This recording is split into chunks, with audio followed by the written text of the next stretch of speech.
Welcome back to another episode. This is episode number 4. Number 4 already, man.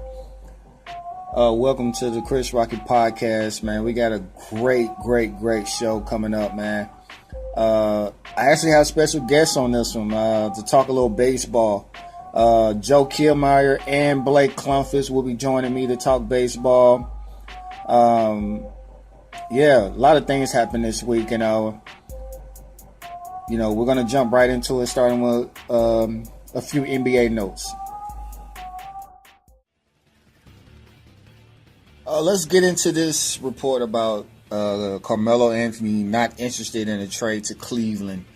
To be quite honest, I don't know why this is like much of a surprise, considering the fact that he has expressed openly his interest in only wanting to go to Houston to join Chris Paul and James Harden. And of course, you got people, mostly in Cleveland, who are like shocked and like, I guess for people like us, who actually like pay attention.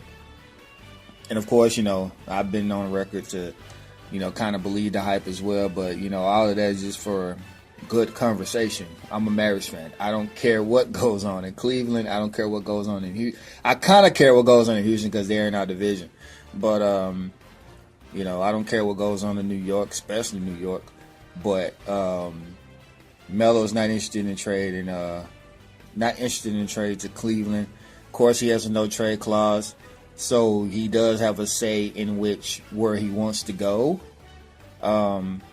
But to me, this is not a surprise. Really not news. But hey, we got to talk about it. I'm not gonna waste too much time on it because the shit is like it's getting kind of people like is it that slow for the NBA right now? Is it that slow? I mean, we got football, man. We got football, but some people are just bored out there. Some people are only hired to only do NBA shit. Some people are hired to do all 4 major sports. But if they're going to make something happen with Melo, they need to make it done now, while it's in the off season. So when training camp starts, I think in September or October, they go through the couple weeks of the the press conference, the media, and by the time the training camp starts, all the questions will be pretty much like, what are your predictions for this team this year? Positive questions. You feel me? You do this too close to training camp and people are like, and then if it don't happen by the training camp, that's just going to be worse. So, I mean, whatever. Moving on.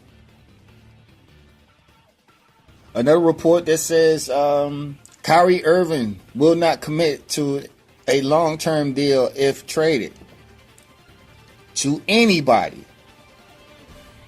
Now, there's another story that I'm kind of sick and tired of. Not because I'm a Mavericks fan, but just because and especially after seeing that shit with Stephen Curry mocking LeBron. He could talk all he wants, talking about he wasn't mocking LeBron. Come on, bro, you was mocking LeBron. Bro, with the face and everything. If you were just doing the dance, you wouldn't have that silly looking face. You already look like a albino iguana. Yeah,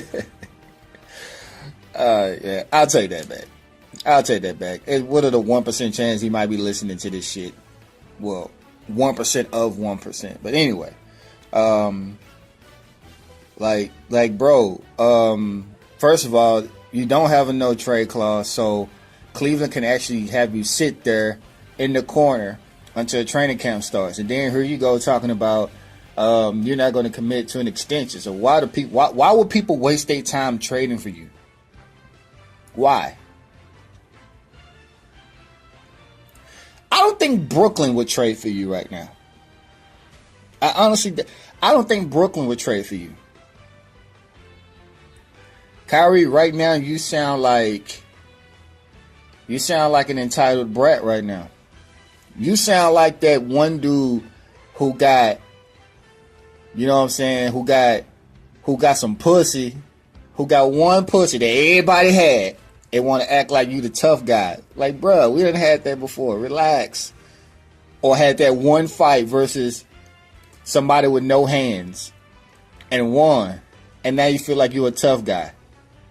You don't run shit, man. You don't run shit. The Cleveland Cavaliers can just sit you there. They can sit you there and they just let you be miserable all year.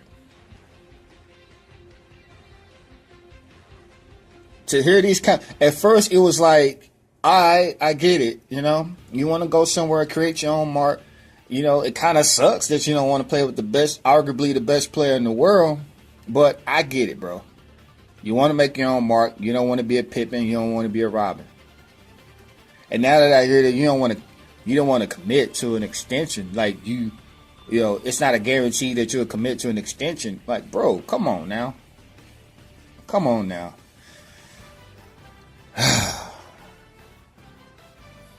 Moving on.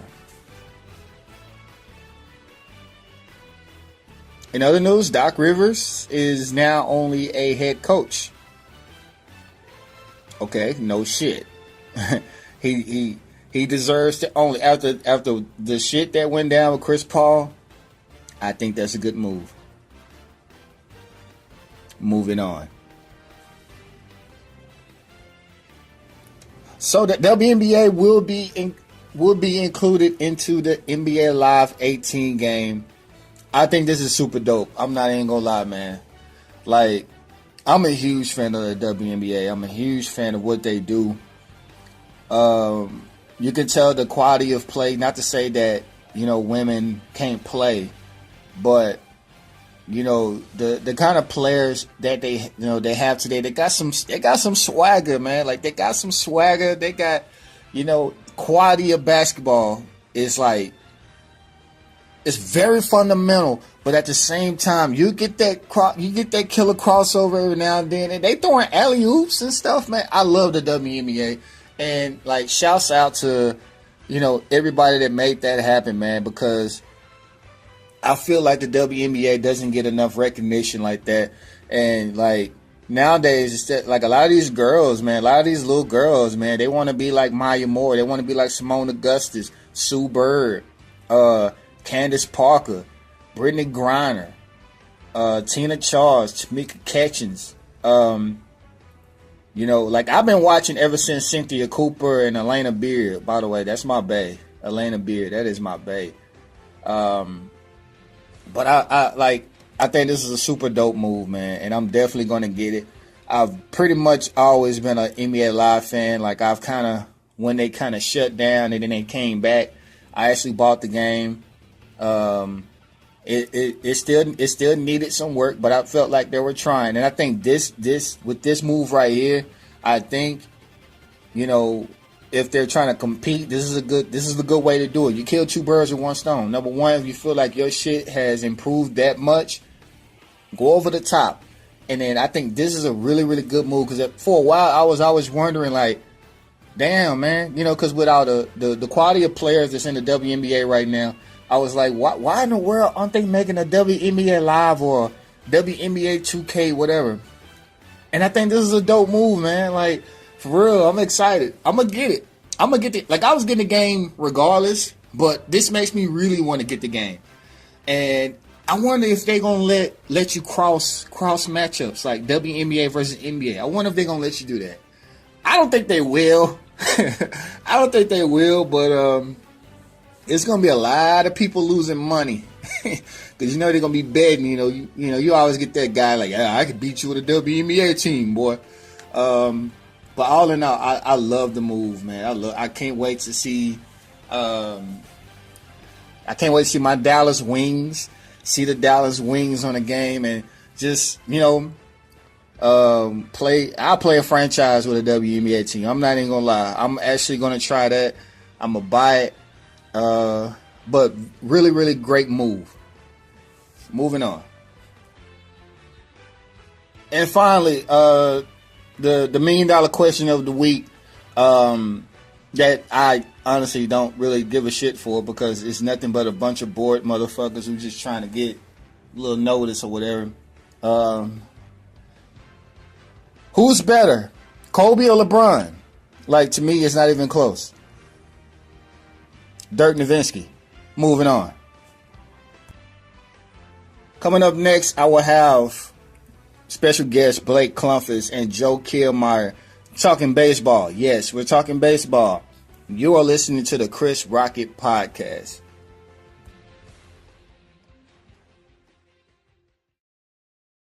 We're here asking people from all over what they think of Lipton green tea. Let's hear what people from Texas have to say. How about China? Germany? How about people from the North Pole? Or Mars? What about mimes? Oh, right. People with their jaws wired shut? Oh. Yeah, a barbershop quartet. Oh, you guys are great. How about race car drivers? What about you, high school glee club, here on a field trip?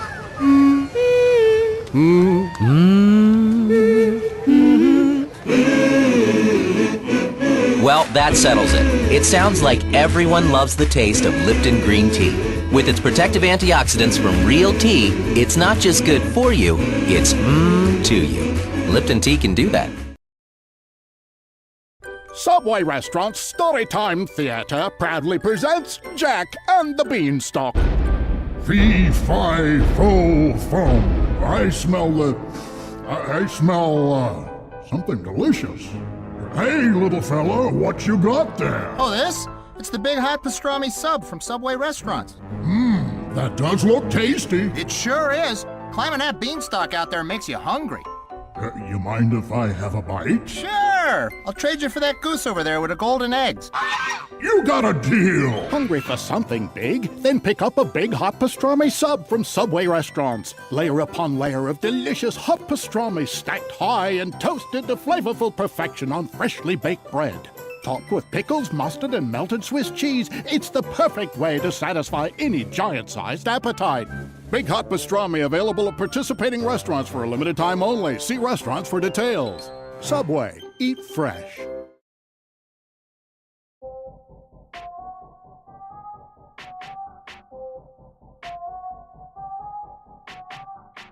Pretty big week this week in regards to baseball. Trade deadline came and went, and a couple huge trades went down.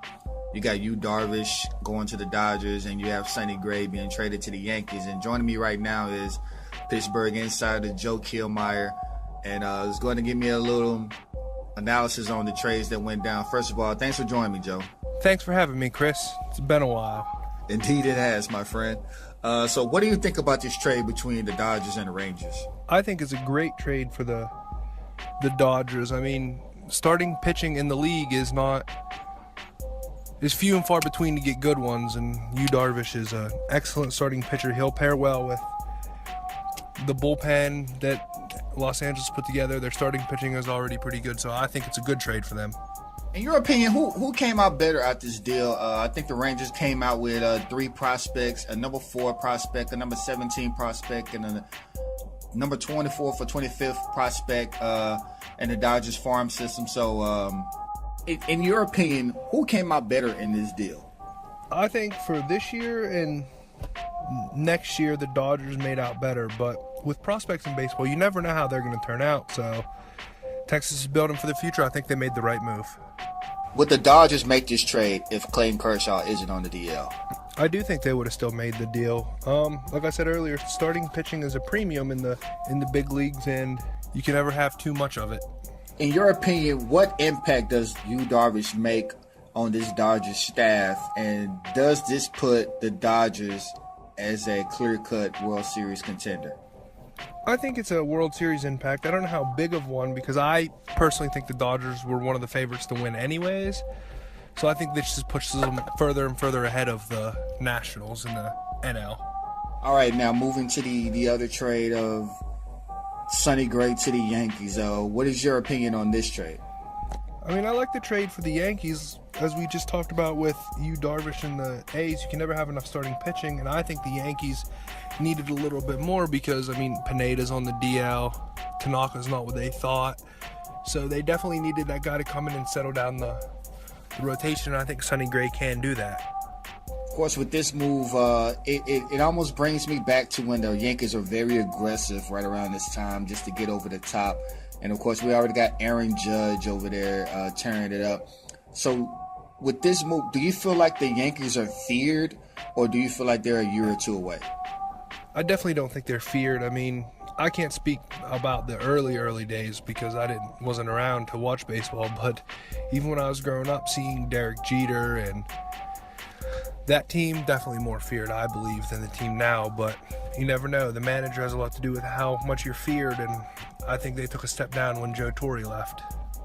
Sonny Gray, obviously one of the hottest pitchers recently. I think he had like his last 6 starts have been quality starts. Do you think this closes the gap between them and Houston?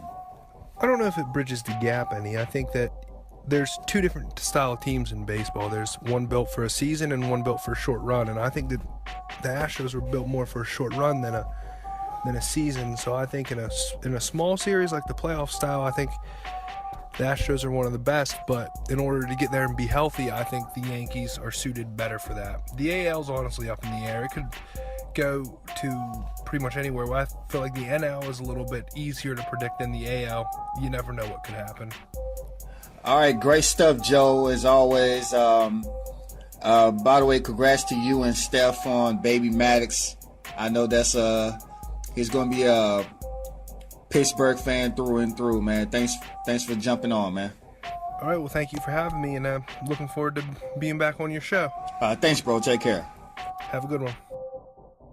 All right, and coming up next, we'll have Blake Klomfas to talk about the Chicago Cubs and Steve Bartman. You are now listening to the Chris Rocket Podcast.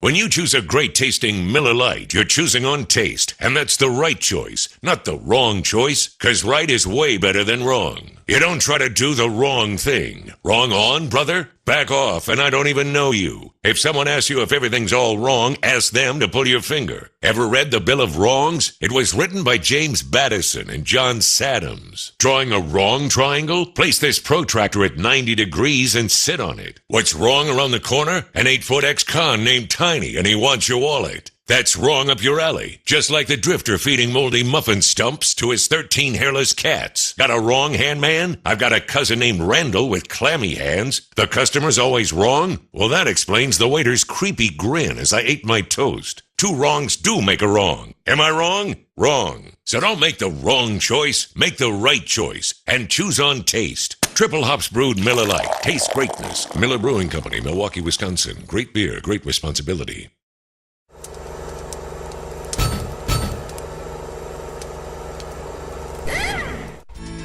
I was watching these 2 chicks give each other head while I was pissing on the other one. But I'm doing it because I hate myself. You don't understand. I'm the victim here. That's right. You're a sex addict. Hi, I'm Leonard Etcher. By 13 Steps to Heaven today. 13 Steps to Heaven, the profound book that will change your perception of addiction.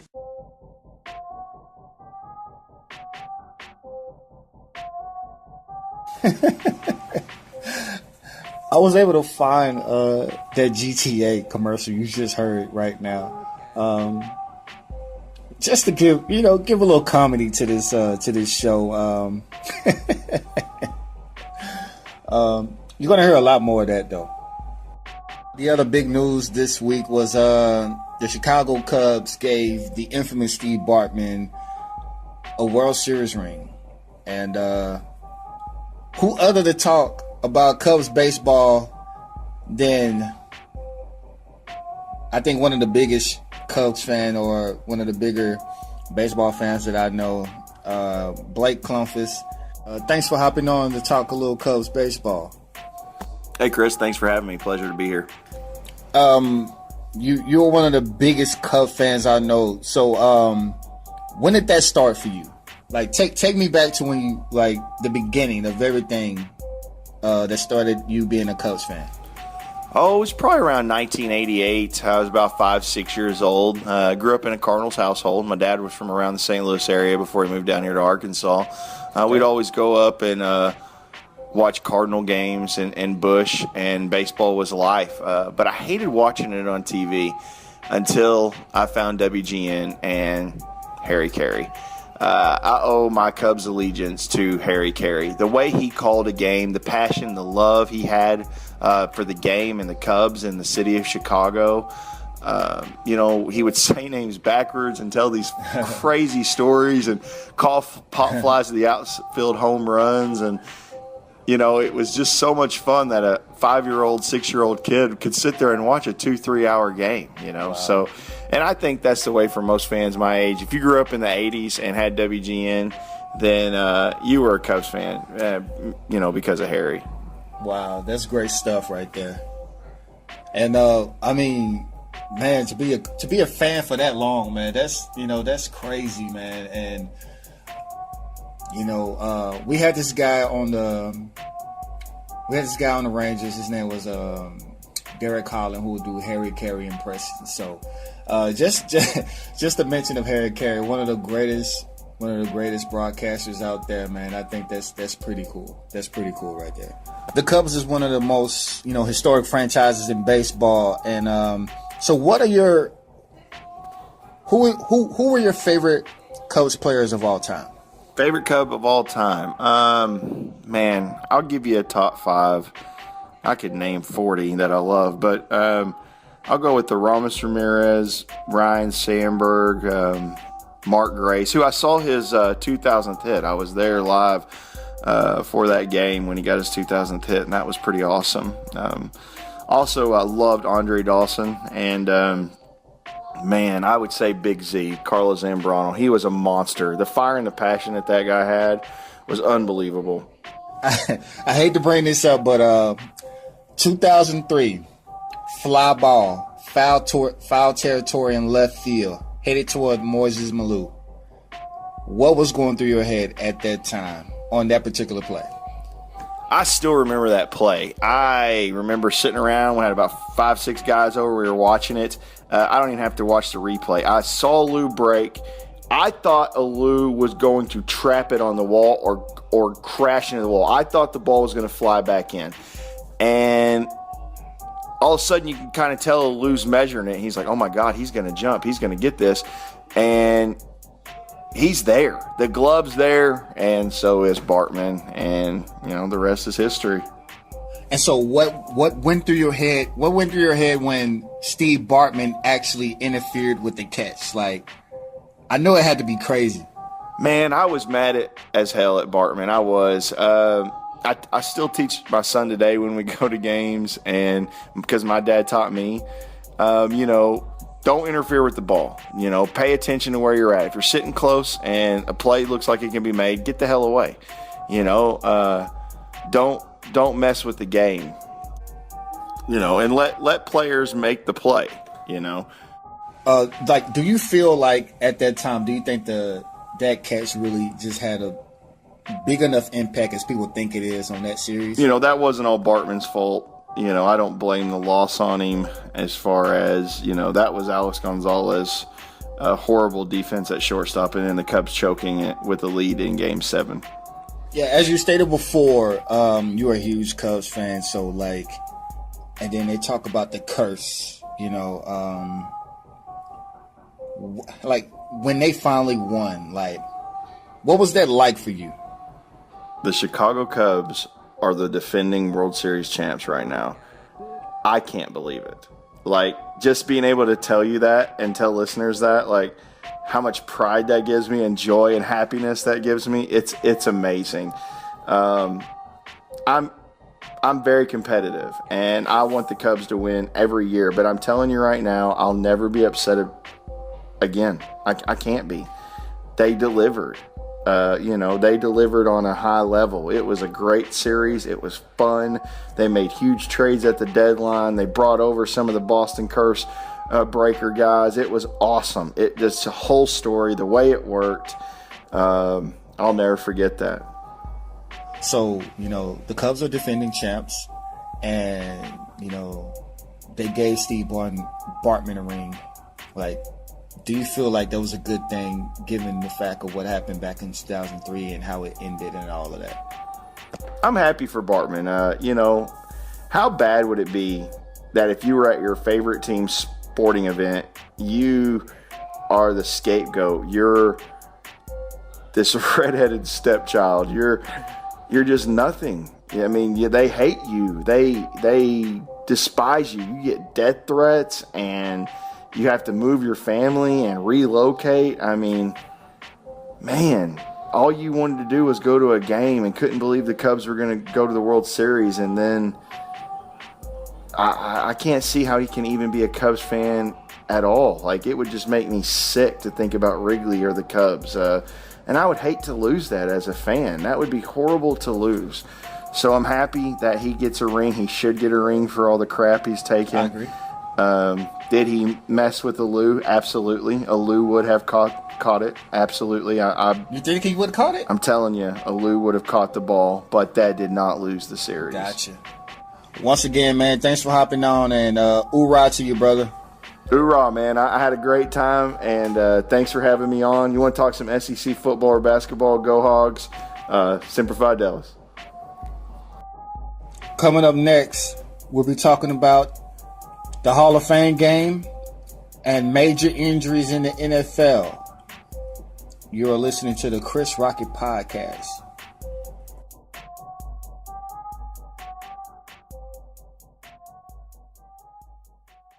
The apocalypse is coming. Will it be aliens, zombies, or a global financial meltdown? Whatever it is, you need to be prepared. Get your complete apocalypse kit at Ammunition. Contains foodstuffs and alcohol for 3 months. A massive array of armaments. Water purifier so you can drink your own urine. And cyanide pills so you can go out like a man. Don't dial 911. Dial 357. Ammunition. Protecting your rights. Let me tell you guys about buzzcream.com. It's a great product where you have a little bit of liquor along with ice cream. Two things that adults love and enjoy all together in one. Buzzcream.com is where you can find a variety of flavors of your favorite ice cream mixed with a little booze. It has a variety of flavors, and my personal favorite is the vanilla rum. It tastes very good. It's the alcohol is not overpowering, but it's, you could taste it, and it tastes damn good, man. And I recommend anybody to go over there. They don't pay me for this. I personally like it, and of course we all got to support each other. But I don't plug a product that I don't use and I don't support and I don't like. But this right here, this is something to go check out. Buzzcream.com. They have a variety of flavors, like I just said. My favorite is the vanilla rum, but they have a lot of assorted flavors.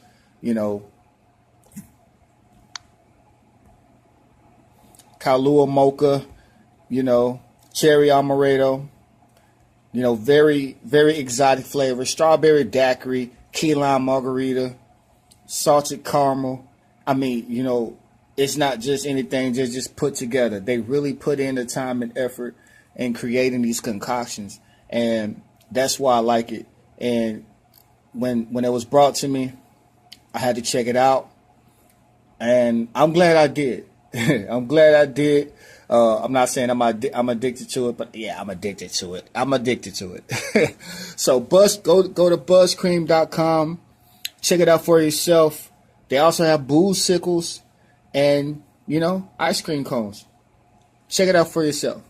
Buzzcream.com. That's BUZZCREAM.com.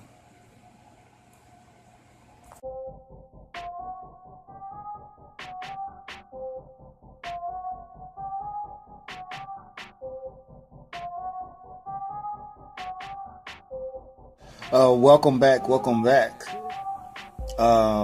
Really good week for the NFL, man. You had the Hall of Fame game this week, and you had the Hall of Famers being enshrined. I think the presentation is later on today.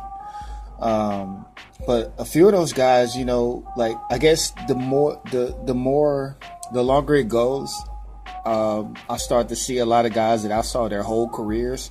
Before it was more like I saw the end of their careers. Like guys like LaDainian Tomlinson, like I remember when he was at TCU and like every time the news would come on, you know, it'll show him rushing for 300 here, 250, 336, man. And it was crazy. Like, and then when he got drafted to the Chargers, you know, it was, and he did great things over there. I mean, unfortunately, you know, going 14-2 and losing the AFC Championship game, that sucked. I kind of wanted him to at least get a taste of the Super Bowl, but I guess it never really happened that way. But seeing someone like LaDainian Tomlinson, seeing people like Terrell Davis, who, if it wasn't for, you know, 2 ACL injuries, man, we might be looking at top 5 all-time leading rusher. And then you had a guy like Jason Taylor, who on that Miami Dolphins team that was fierce, man. Like, they had him, they had Vonnie Holiday, who was who used to play for the Chiefs, I think, before that. You had Zach Thomas, hard-hitting linebackers. Then you had the duo at corner with Patrick Surtain and Sam Madison. Like, and then Brock Marion was a safety, I think, for a couple times. Like, you're seeing a lot of guys that I've seen play. And then, of course, you had Morton Anderson, who I think he has a twin brother, or he has a brother named Gary Anderson.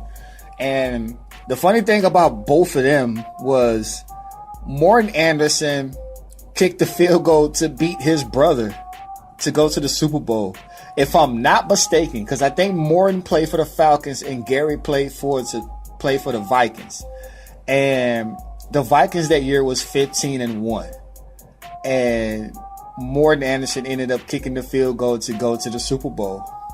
Or was it Gary Anderson that missed the field goal? But it was crazy that year. I guess one day Gary will go in, but Morton, I mean, if you played on Tech, if you were on Tecmo Bowl as a veteran, you're old. And then most of all, wait, let me get him out the way. Well, not out the way, because, you know, any Hall of Famer is worth mentioning. Easily for the Seahawks, man. Only played 6 years, but was it 7 years? Only played 7 years, man, but was a dominant force in the 80s. Of course, he played before I was even born, but, you know, judging how people were talking about him, you know, he was a very, like, dominant safety. 5-time Pro Bowl, 5 times out of 7 years. That's pretty impressive. And the amount of interceptions that he had, I think he had 32 interceptions. So that's a whole lot. And then last but not least, Jerry Jones. Jerry Jones is a Hall of Famer. Very innovative, very successful owner. Bought the team for $150 million, and now the team is worth $4.2 billion. Not gonna lush all over Jerry Jones. Everybody knows how I feel about the Cowboys, so I'm just gonna briefly touch up on him. All I gotta say is 3 Super Bowls in 4 years. And before you say, well, we haven't been there since. First of all, unless you're the Patriots, can nobody else say that? Well, unless you're the Steelers too. I think the 1970s Steelers. But anyway.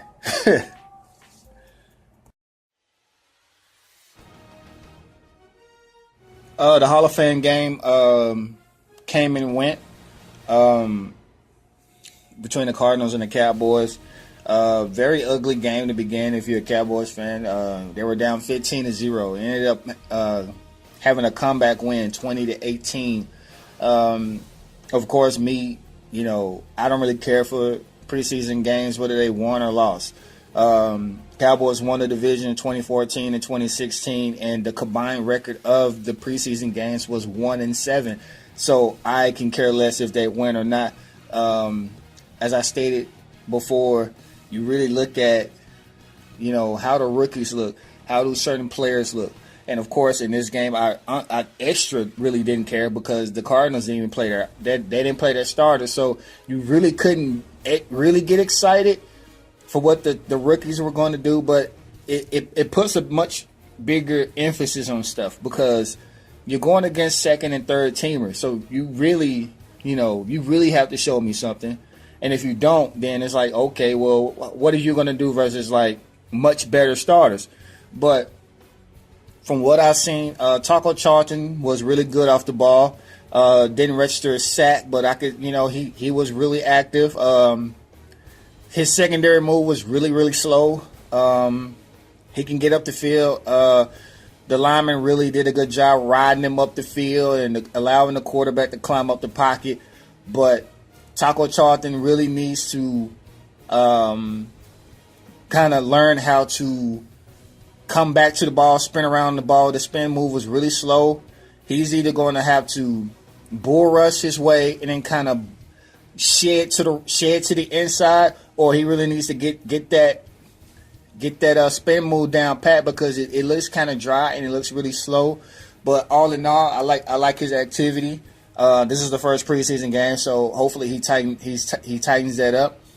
Cheeto Awuzie, he was really, really active. Gave up too many plays for my liking, but he was going against J.J. Nelson, arguably one of the fastest guys in the league.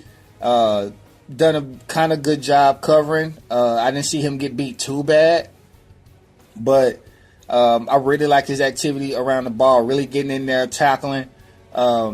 His awareness was pretty good. I like it. I didn't see much of Jordan Lewis. I didn't see much of Xavier Woods, but Cheeto, who was the top-rated rookie out of the secondary, is he did some good things for me. Byron Jones showed me something. Well, I wasn't even really expecting Byron Jones to kind of, I'm really waiting on him to kind of show me something in the season. I know he's going to be good, but him being a signal caller back there, he's the veteran back there. Other than Scandrick didn't play, so Byron Jones is the leader back there. And I know Sean Heath was back there, but we're not worried about Sean Heath. The secondary didn't do. They didn't do good, but they didn't do too bad. Like I said, gave up 4 plays over 20 yards. That's way too much. But I was for a first preseason game. I give him a B minus.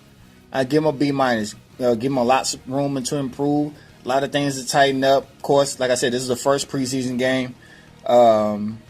So. A lot to work on, but I kind of like it. I guess the star of the game was Rico Gathers, former Baylor's basketball player. I was really high on this guy. I guess not openly, but as Jason Witten got older, I was like, okay, who is that guy that we need to? We need an heir apparent to Jason Witten. It all started with James Hanna, former Oklahoma Sooner. That didn't pan out. He couldn't really stay healthy. And he couldn't block. Yeah, Gavin Escobar, who was 6'7", his size, I really loved his size. And really, really good, running routes, but he just couldn't cut it. He just couldn't cut it. Right now he's in Kansas City. Who knows what might go on over there.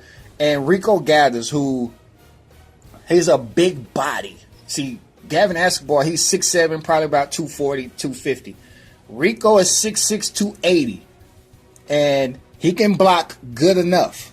And I think that's very encouraging. He still needs some, a few techniques here and there. He has a good teacher to learn from with Jason Witten. But receiving, I like how they moved him around. I like how they had him in the slot. I like how they, had the routes that he ran. The touchdown that he caught, it was on a post route. And the dude had no chance. I know it wasn't a starter. It wasn't Deion Buchanan. It wasn't. I think it was Hassan Reddick.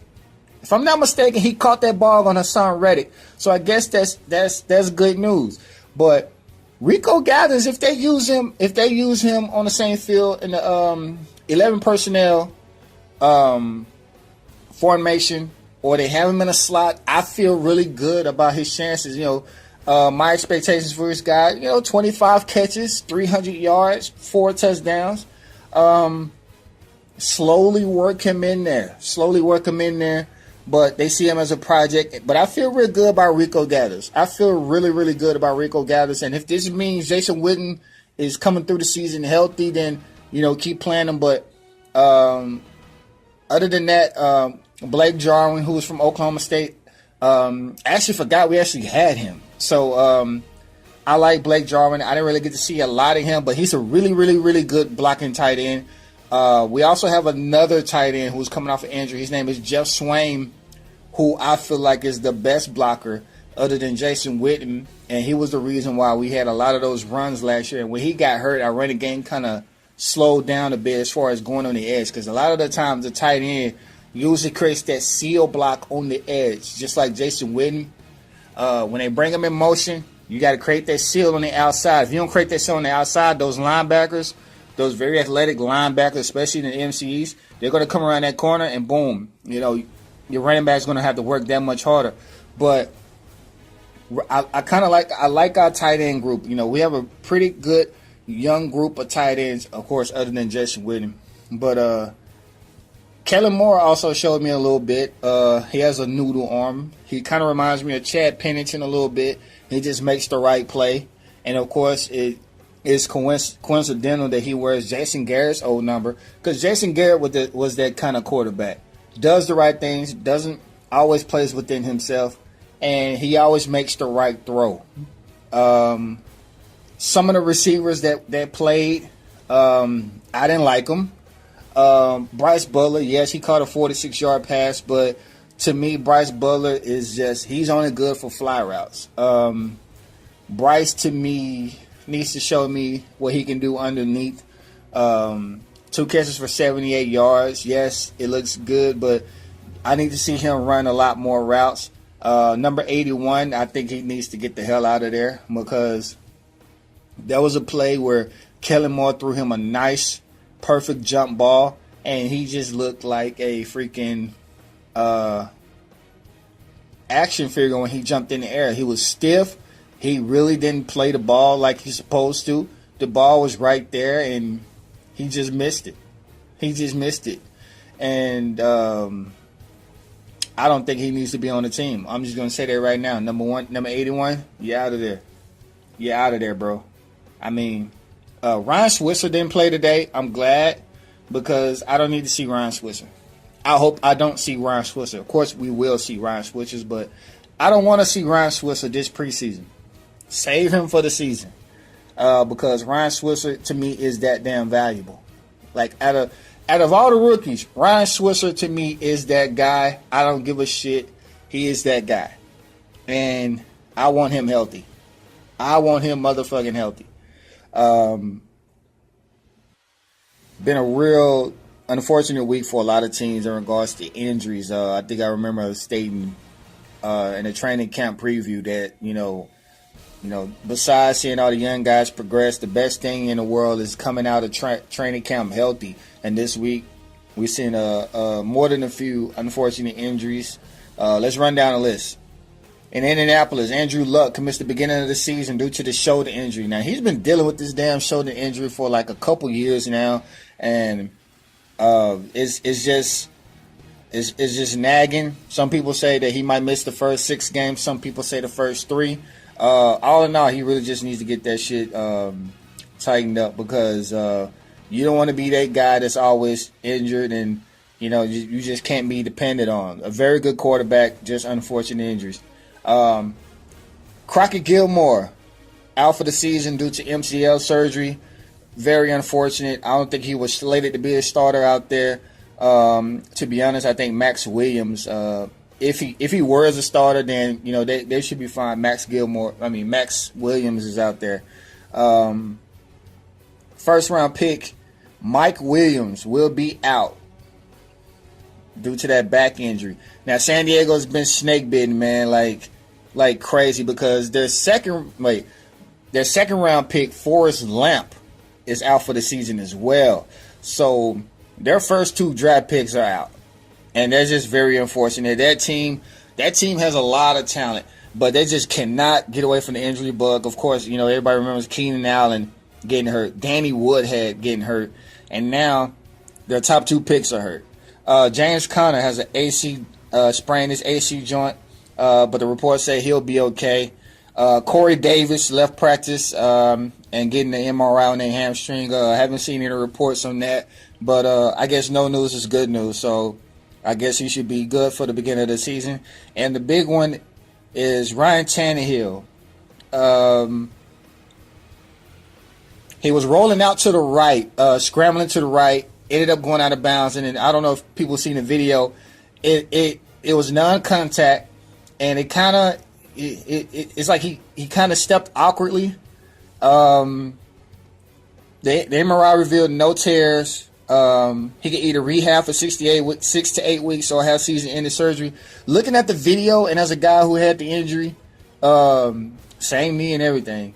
Mine's happened non-contact as well. I'm not comparing NFL to middle school, but just looking at it, and for the people who don't know, they're like, okay, well, he just kind of tripped. No, but that sometimes that's all it takes, to tear an ACL or partially tear it. But he had the injury and didn't get surgery, so like for me, there's no more peace of mind than knowing that when you have surgery that it's repaired. You feel me? I think he should just go ahead and do it, because this type of thing, and he's already coming off the injury, and it's happening again. Like Steve Smith said, when the bullets are flying, how you gonna react? Because it's a mental thing when it comes to knee injuries. I think he should just go ahead and get the surgery. Matt Moore, he done a great job. He should do a good enough job. And to be quite honest, man, not to shit on the Dolphins or anything like that, but you're not going to win the division. That's the AFC East. We already know who's going to win the division. You went 10-6 last year. Yes, very good. Jay Ajayi pretty much carried that team. You have a really good offensive line, offensive running block, running game. Jarvis Landry, he's going to be there for you. Ryan Tannehill, if I was to give you advice, get the surgery. You're still young. Come back next year ready to roll. Because this type of thing right here, you don't want this nagging. You don't want this affecting your play, and also affecting your mentality, because now the more you think about it, then guess what? You can't even go through your progressions without thinking about your knee.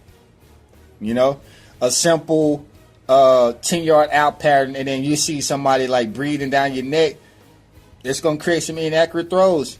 Inaccurate throws creates interceptions. Interceptions, turnovers, which equals L's, which means what's the point? Get the surgery, start back over next year. Who knows? If they go deeper into the playoffs, you might be able to come back. But get the surgery, get it done. After this, the upcoming schedule for week 1 for everybody else, preseason games will be, first will be Wednesday. You have Houston at Carolina. Thursday on the 10th, you have Minnesota at Buffalo, Atlanta at Miami. You have Washington at Baltimore, Jacksonville at New England, New Orleans at Cleveland, Philadelphia at Green Bay, Denver at Chicago. Friday on the 11th, you have Pittsburgh at the Giants, the Bucks at the Bengals, the Niners at the Chiefs, and next Saturday, you will have Tennessee at the Jets, Cowboys at Rams, Raiders at Cardinals. So you have quite a few teams. That looks like almost everybody. I'm gonna see if I can get a lot of insider information on most of those teams. But definitely looking forward to seeing everybody play and getting a lot of analysis on position battles and how certain rookies look in that game. Those look like very intriguing games next week. That's all we have for today. I would like to thank Blake Klomfas and Joe Kiehlmier for joining me. Very good stuff today, fellas. And I'll see you guys next week. We'll talk about the preseason games just cranking up, man. I appreciate you for listening to the Chris Rocket Podcast. See you next week.